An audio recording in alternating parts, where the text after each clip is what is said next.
اس سلسلے میں جو علماء کی اہم ذمہ داریاں ہیں میں ان کی طرف آنا چاہتا ہوں۔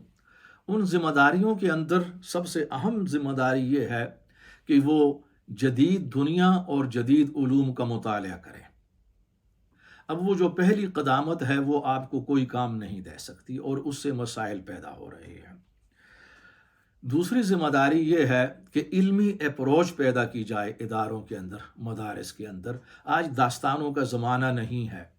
مجھے افسوس ہے کہ ہمارے بہت سے علماء داستان گوئی کر رہے ہیں اور اولیاء اللہ کے حوالے سے، صوفیاء کے حوالے سے ایسی داستانیں بیان ہو رہی ہیں جو بالکل طفلانہ ہیں، جن کی کوئی سند نہیں ہے، بالکل بے بنیاد ہے۔ انہی اولیاء اللہ کی بہترین تاریخ ہے، دعوت اور عزیمت کی تاریخ ہے، اس کے اندر تبلیغ کی، اصلاح کی تاریخ ہے۔ انسانیت کا انہوں نے جو تصور دیا ہے، غیر مسلموں تک دین ہدایت کو کس انداز سے انہوں نے پہنچایا، اس کے بارے میں گفتگو نہیں ہوتی۔ گفتگو اگر ہوتی ہے تو ایسی کرامات اور معجزات کے بارے میں کہ جن کا کوئی ثبوت اور ان کی کوئی سند نہیں ہے۔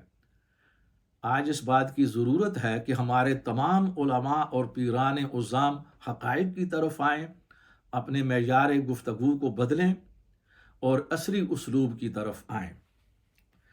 اور اس کے اندر تیسری اہم بات یہ ہے کہ اپنے مذہبی نظام سے یہ جو مناظروں کی بدعت ہے، مصیبت ہے، اس کو ختم کیا جائے۔ ان کے نتیجے میں مسائل پیدا ہوتے ہیں، کوئی مسئلہ حل نہیں ہوتا۔ اور مناظروں کے حوالے سے اس سے پہلے میں کلپ دے چکا ہوں، بیان دے چکا ہوں، اس کا بار بار مطالعہ کیا جائے، سنا جائے۔ اس کے بجائے یہ ذوق پیدا کیا جائے تمام مکاتب فکر میں، اسلامی مکاتب فکر میں، کہ وہ علمی مذاکروں کی طرف آئیں، وہ سیمینار کی طرف آئیں۔ یہ ایسا نہیں ہے کہ کوئی انسان اللہ تعالیٰ سے پوچھ کر شیعہ نہیں ہوا پیدا کرتے وقت، یا جو ہم سنی ہیں تو اللہ تعالیٰ نے ہم سے یہ نہیں پوچھا تھا پیدا کرتے وقت تم شیعہ بننا چاہتے ہو یا سنی بننا چاہتے ہو۔ شیعہ بنو گے تو وہ گمراہی ہے، جہنم ہوگا، اور اگر سنی بنو گے تو تمہیں جنت ملے گی۔ اور اسی طرح شیعوں سے یہ سوال اس کی برعکس شکل کے اندر کیا ہوگا اللہ تعالیٰ نے۔ ایسا نہیں ہے، اور یہی معاملہ آگے جاتا ہے، یہ سرکل وسیع ہے، یہ غیر مسلموں تک جاتا ہے۔ جو لوگ ہندو ہیں وہ اس لحاظ سے ہندو ہیں کہ وہ اس فیملی میں اور اس ماحول میں پیدا ہوئے۔ ہم مسلمان ہیں کہ ہم مسلمان فیملی میں پیدا ہوئے۔ یہاں پر ہمیں اسلام کے تصور انسانیت کی طرف رجوع کرنا ہوگا۔ اس لیے سورہ آل عمران میں خود نبی علیہ الصلوۃ والسلام کو حکم دیا گیا اور ان کی معرفت تمام امت کو کہ یا اہل الکتاب تعالوا الی کلمۃ سواء بیننا وبینکم، اے اہل کتاب اس کلمے کی طرف آؤ جو ہمارے اور تمہارے درمیان برابر ہے، ایک ہی ہے، تاکہ ہم اتحاد کریں۔ اس لیے کہ اللہ کے بندوں کو اللہ کے حوالے سے دیکھنا ہوگا، اپنے مسلک اور اپنے مکتب فکر کے حوالے سے نہیں دیکھنا ہوگا۔ اسی لیے سورہ الحجرات آیت نمبر 13 میں اللہ تعالیٰ نے پوری انسانیت کا درس دیا اور انسانیت کا احترام کیا جائے۔ اور اسی طرح آپ دیکھیں گے ہماری سیرت کی کتب میں، سیرت ابن ہشام میں اور دوسری کتب میں، نبی علیہ الصلوۃ والسلام کا میثاق مدینہ، ہجرت کے بعد جب آپ مدینہ میں منتقل ہو گئے تو اہم اقدامات میں سے اہم ترین اقدام یہ تھا کہ آپ نے یہودیوں کے ساتھ اور پھر مشرک قوموں کے ساتھ ایک معاہدہ کیا تھا۔ اولاً تو یہ یہودیوں کے ساتھ تھا، آخری مراحل میں جا کر کچھ مشرک قبیلے بھی اس میں شامل کیے گئے تھے، اور اس کی پہلی شق یہ تھی کہ نحن ملت واحدہ، ہم ایک ہی ملت ہیں۔ حالانکہ بظاہر تو ایک ملت نہیں تھی، مسلمان تھے، اس کے اندر یہودی تھے، کچھ مشرک لوگ تھے، قبائل تھے، لیکن نبی علیہ الصلوۃ والسلام نے اللہ تعالیٰ کی وحی کی روشنی میں ایک ہی ملت قرار دیا۔ یہ میثاق مدینہ ہے، یہ سیرت کا اہم حصہ ہے جسے بہت کم بیان کیا جاتا ہے اور غور ہی نہیں کیا جاتا۔ وجہ کیا ہے کہ تمام انسان اللہ کی مخلوق ہیں اور انہیں انسانی اقدار کے حوالے سے دیکھا جائے گا۔ کوئی ہندو اللہ سے پوچھ کر ہندو نہیں ہوا، کوئی مسلمان پوچھ کر مسلمان نہیں ہوا۔ آج جو لوگ شیعہ ہیں وہ اس لیے شیعہ ہیں کہ وہ شیعوں کے اندر پیدا ہوئے، فیملیز میں۔ اگر یہی شیعہ سنی فیملیز میں پیدا ہوتے تو وہ سنی ہوتے، یہ سنی شیعوں میں پیدا ہوتے تو وہ شیعہ ہوتے۔ تو اس کا حل کیا ہے؟ اس کا حل قرآن نے دیا ہے کہ بیٹھنا محبت، اتحاد، انسانیت کے حوالے سے، اور انسانوں کی اور مکاتب فکر کی جتنی بھی گمراہیاں ہیں، وہ بدعات ہو سکتی ہیں، وہ شرکیات ہو سکتی ہیں، وہ اس انسانی اتحاد اور اس مل بیٹھنے کے اندر وہ رکاوٹ نہیں بن سکتی۔ آج ہم ڈال رہے ہیں، ہم کیسے اتحاد کر سکتے ہیں جو شرک کر رہی ہے؟ ہم کیسے اتحاد کر سکتے ہیں جو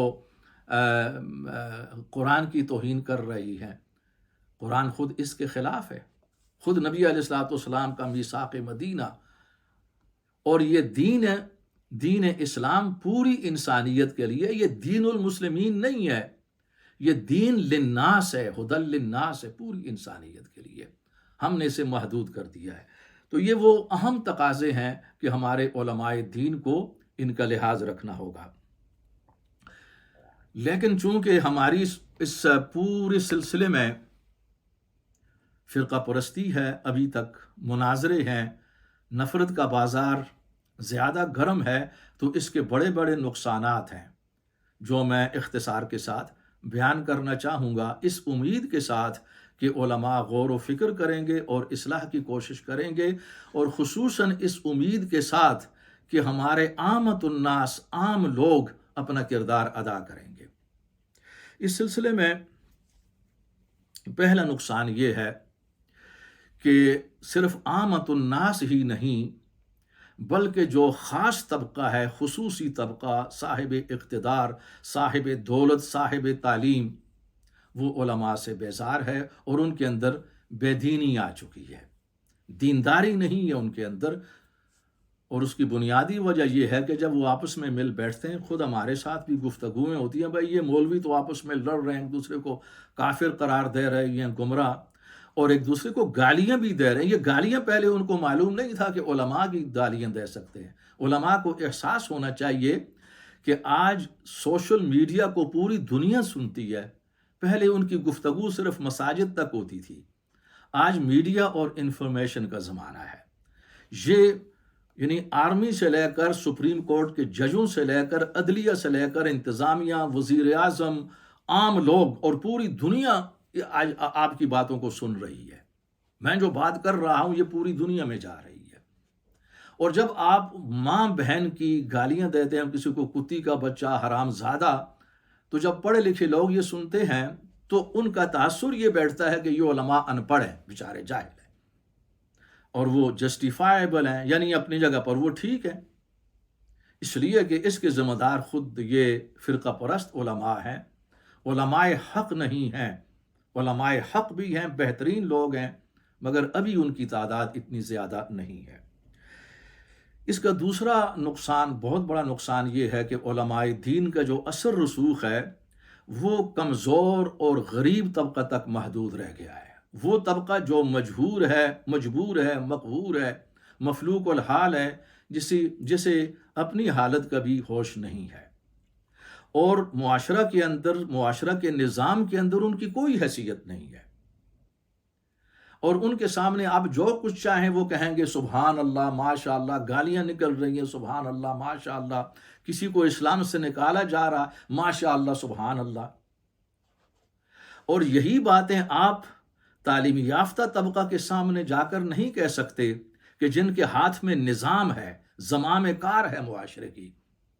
اور یہ مثال اس سے پہلے میں دے چکا ہوں کہ یہی علماء جو مساجد کے اندر ممبر پر بیٹھ کر سخت زبان استعمال کرتے، گالیاں بھی دیتے ہیں، یہی لوگ جب کسی عام اینکر کے سامنے جاتے ہیں میڈیا پر تو یہ کسی کو گالی دینا تو درکدار، کسی کو بے غیرت تک بھی نہیں کہہ سکتے، اتنی بھی ہمت نہیں ہوتی۔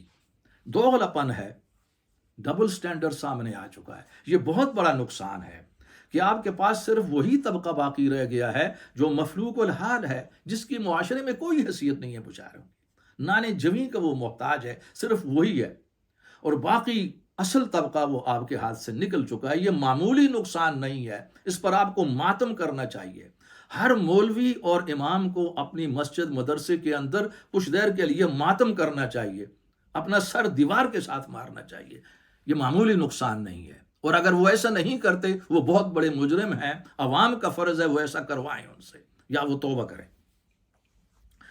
اور اس کا تیسرا بڑا نقصان یہ ہے کہ اس وقت عملاً ہمارے معاشرے اور لوگوں اور قوم کی جو تربیت ہے، تہذیبی، تمدنی، سماجی، سیاسی، یہ ڈرامہ انڈسٹری کر رہی ہے، ہمارے اداکار کر رہے ہیں، فلم انڈسٹری کے پاس ہے۔